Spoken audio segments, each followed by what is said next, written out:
स्वीटकॉर्नपासून काय बनवायचं, जे वेगळं असेल आणि अगदी चटपटीत असेल, सगळ्यांना खूप आवडेल, असं म्हणलं की काय बनवायचं? हा सगळ्यात मोठा प्रश्न पडतो आपल्याला. नमस्कार, मी शिवानी. तुम्हा सगळ्यांचं स्वादस्वाद किचन ह्या यूट्यूब चॅनलवर अगदी मनापासून स्वागत करते. तर आज आपण ना स्वीटकॉर्नची एक मस्त आणि चटपटीत अशी रेसिपी बनवतोय. ही रेसिपी ना बनवायला पण खूप सोपी आहे आणि खायला मात्र तितकीच मस्त आणि टेस्टी आहे. जर तुम्ही ही रेसिपी याआधी कधी बनवली असेल, तर तुम्ही देखील अशीच बनवता का? हे मला कमेंटमधून सांगा. आणि जर तुम्ही ह्याआधी ती कधी बनवली नसेल, तर ती बनवून त्यानंतर ती तुम्हाला कशी वाटते हे देखील मला कमेंटमधून सांगायला विसरू नका. आता इथं बघा मी 1 वाटी इतके हे स्वीटकॉर्न घेतलेले आहे. आता तुमच्याकडे थोडे कमी असतील तरी देखील काही हरकत नाही आहे. माझ्याकडे थोडे जास्त होते त्यामुळे मी 1 वाटी इतके घेतलेले. ह्याचे दाणे बघा मी सगळे असे सुटे करून घेतले होते आणि ते एका वाटीने अशा पद्धतीनं मोजून घेतले. आता हे मोजून घेतल्यानंतर गॅसवरती एका भांड्यामध्ये आपण 2 ते 3 ग्लास पाणी घालतोय आणि पाणी आपण थोडंसं गरम झालं, की त्यामध्ये आपण जे 1 वाटी स्वीटकॉर्न घेतले होते, तर ते संपूर्ण स्वीटकॉर्न घालतोय. आता हे बघा चांगले असे मिक्स करून घ्यायचे आणि मध्यम गॅसच्या आचेवरती आता आपण याचे मक्याचे दाणे ते आपण चांगले वाफवून घेणार आहोत. आता 5 ते 7 मिनिटं लागतील तोपर्यंत पुढची कृती करूयात. तर ज्या वाटीने मी स्वीटकॉर्न मोजून घेतले, त्याच वाटीने मी 1 वाटी इतके तांदूळ घेतले होते.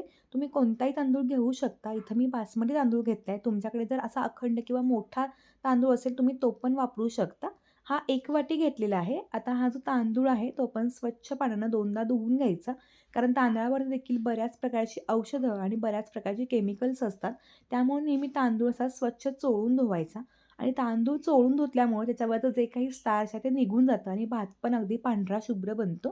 तांदूळ धुवून झालाय. आता हे देखील एका साईडला ठेवूयात. तोपर्यंत साधारणपणे 4 ते 5 मिनिटं झाली होती. आणि आपण जे स्वीट कॉर्न्स आपण वाफवायला ठेवले होते, ते पण बघा अगदी मस्तपैकी छान असे वाफवून तयार झाले. अगदी मस्तपैकी असे वाफले गेले, की गॅस बंद करायचा आणि हे थंड करून घ्यायचं.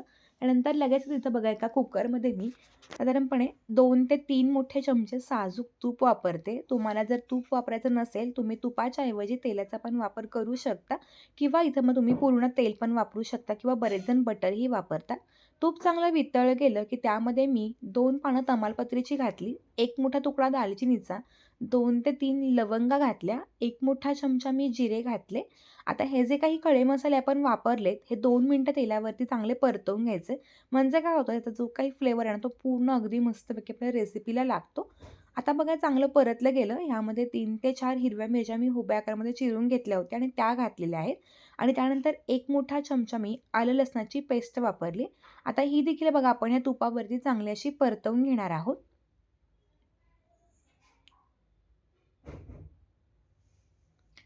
आलं लसूण चांगलं तुपावरती परतलं गेलं आहे. ह्यामध्ये 1 मीडियम साईजचा उभ्या आकारामध्ये चिरून घेतलेला कांदा घातला आणि हा पण आता आपण 2 ते 3 मिनिटं परतवून घेऊयात. ह्या रेसिपीमध्ये ना आपण कॉर्न आणि तांदळाचाच भरपूर वापर करतो. त्यामुळे कोणत्याही वेगळ्या वेगळ्या प्रकारचे मसाले किंवा कोणत्याही प्रकारचं वेगळं साहित्य अजिबात लागत नाही आणि रेसिपी पण खायला खूप मस्त वाटते. बऱ्याच जण आपल्याला संध्याकाळच्या वेगळी काय बनवायचं हे कळत नाही. त्यावेळी नक्कीच ही रेसिपी बनवू शकतो. कांदा बघा छान ट्रान्सपरंट झालेला आहे. आता ह्यामध्ये आपण जे वाफवून घेतलेले मक्याचे दाणे होते, तर ते संपूर्ण घालून घ्यायचे आणि मध्यम गॅस आचेवरती 2 ते 3 मिनिटात ह्या कांद्यासोबत आपण चांगले असे परतवून घेणार आहोत. मक्याचे दाणे बघा आपण 2 ते 3 मिनिटं चांगले असे परतवून घेतलेले आहेत. अगदी मस्त आणि अगदी छान असा खमंग सुगंधही घरभर पसरला आहे. अगदी छान अशी टेस्टी पण लागते. आता ना ह्यामध्ये आपण 1 मोठा चमचा गरम मसाला वापरतोय. तुमच्याकडे जर गरम मसाला नसेल तुम्ही 1 चमचा त्यामध्ये धना पावडर पण वापरू शकता. फक्त मी गरम मसाला वापरलाय. आता हा पण बघा चांगला असा मिक्स करून घ्यायचा. गरम मसाला, स्वीट कॉर्न आणि कांदे हे सगळे चांगले मिक्स झाले, की ह्यामध्ये आपण जो तांदूळ धुवून ठेवला होता, तो संपूर्ण तांदूळ आता आपण ह्यामध्ये घालतोय. आणि अगदी अलगद हाताने आता आपण हा तांदूळ आणि स्वीट कॉर्न चांगला असा मिक्स करून घेणार आहोत. बऱ्याचदा काय होतं, की संध्याकाळच्या वेळेने आपल्याला भाकरी वगैरे काही करायला नको वाटतं. आता बऱ्याच जण बाहेर काय झालं थोडंसं पावसाचं वातावरण झालं आणि त्यामुळे ना तब्येतीमध्ये थोडासा बदल झालेला आहे. त्यावेळी आपल्याला काही करायला नको वाटतं. त्यावेळी तुम्ही मस्त ही रेसिपी बनवू शकता. आता आपण ज्या वाटीने तांदूळ किंवा स्वीट कॉर्न घेतले होते, तर त्या वाटीत इथं बघा मी 2 वाटी आणि अर्धी वाटी म्हणजेच 2.5 वाटी इतकं पाणी वापरते. हे पाणी मी गार वापरले. जर तुम्ही गरम वापरणार असाल तर 2 वाटी पाणी वापरू शकता. आणि आपण हा जो राईस करतोय किंवा हा जो पुलाव करतोय हा कुकरमध्ये करतोय. त्यामुळे याला जास्त पाण्याची गरज लागत नाही. आता हे सगळं पाणी, स्वीट कॉर्न आणि तांदूळ सगळं बघा चांगलं असं मिक्स करून घ्यायचं. ह्या स्टेजला थोडंसं मीठ वगैरे कमी असेल ना, तर आपण मीठ पण घालणार आहोत. मी तुम्हाला परवा स्वीट कॉर्नचा उपमा दाखवला होता. पण आज आपण हा ना स्वीट कॉर्नचा पुलाव बनवतोय. चवीनुसार मी मीठ घातलं. बऱ्याच जण आपल्या घरी पाहुणे वगैरे आले, की आपण नेहमी मसाले भात किंवा व्हेज पुलाव वगैरे बनवत असतो. पण अशा पद्धतीनं जर फक्त स्वीट कॉर्नचा पुलाव बनवला, तर त्याची टेस्ट खूप छान लागते. कारण मक्याचे दाणे ना अगदी दाताखाली आले ना, की अप्रतिम अशी चव येते. त्यामुळे तुम्ही नक्की एकदा हा स्वीट कॉर्नचा पुलाव जरूर करून बघा. मला खात्री आहे तुम्हाला पण ही रेसिपी जरूर आवडेल. आता बघा छान अशी पाण्याला उकळी आल्यानंतर गॅस मीडियम करायचा आणि झाकण लावून मध्यम गॅसच्या आचेवरती आपण याला 2 शिट्ट्या काढून घेणार आहोत आणि 2 शिट्ट्यामध्ये ना मस्तपैकी असा हा भात अगदी छानपैकी तयार होतो. 2 शिट्ट्या झाल्यानंतर मी गॅस बंद करून घेतला आणि झाकण काढून घेते.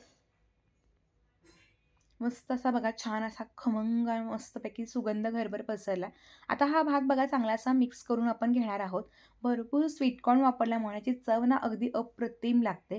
तुम्ही जर असा लांबडा किंवा मोठा तांदूळ वापरला असाल तर तो पण तांदूळ असा अगदी मस्तपैकी मोकळा होतो आणि छान असा गरमागरम असा हा स्वीट कॉर्नचा पुलाव तयार आहे. अगदी एकच रेसिपी करायची आहे. फार काही झंझट नको आहे ना, तर त्यावेळी तुम्ही नक्की अशी रेसिपी बनवू शकता. बऱ्याचदा भाकरी चपाती बनवण्यापेक्षा ना हा पर्याय ना अगदी मस्त लागतो. आणि गरमागरम हा स्वीट कॉर्नचा पुलावची टेस्ट काही अप्रतिमच लागते. वरून मी थोडंसं ना पातीचा कांदा घातलेला आहे आणि छानपैकी असा हा आपला स्वीट कॉर्नचा पुलाव तयार झाला आहे. तर तुम्हाला माझी आजची ही युनिक आणि भन्नाट रेसिपी कशी वाटली ते मला जरूर कळवा. तुम्ही जर ही रेसिपी आधी करून पाहिली असेल तर ती तुमच्या पद्धतीने मला नक्की कमेंट करून सांगा. आणि जर तुम्ही चॅनलवरती नवीन असाल आणि तुम्ही हा व्हिडिओ कोणत्या गावातून किंवा कोणत्या शहरातून पाहताय हे पण मला कमेंट करून सांगायला विसरू नका. मस्त असा गरमागरम पुलाव आपला छान दिसतोय. तुम्हाला माझी आजची ही स्वीट कॉर्नच्या पुलावची रेसिपी कशी वाटली ते मला कमेंटद्वारे कळवायला विसरू नका. हा व्हिडिओ तुमच्या नातेवाईकांमध्ये किंवा फ्रेंड सर्कलमध्ये शेअर करायला पण विसरू नका. अशाच छान रेसिपी पाहण्यासाठी स्वादात स्वाद किचन ह्या यूट्यूब चॅनलला नक्की सबस्क्राईब करा. चला तर भेटू नव्या व्हिडिओसोबत. तोपर्यंत धन्यवाद.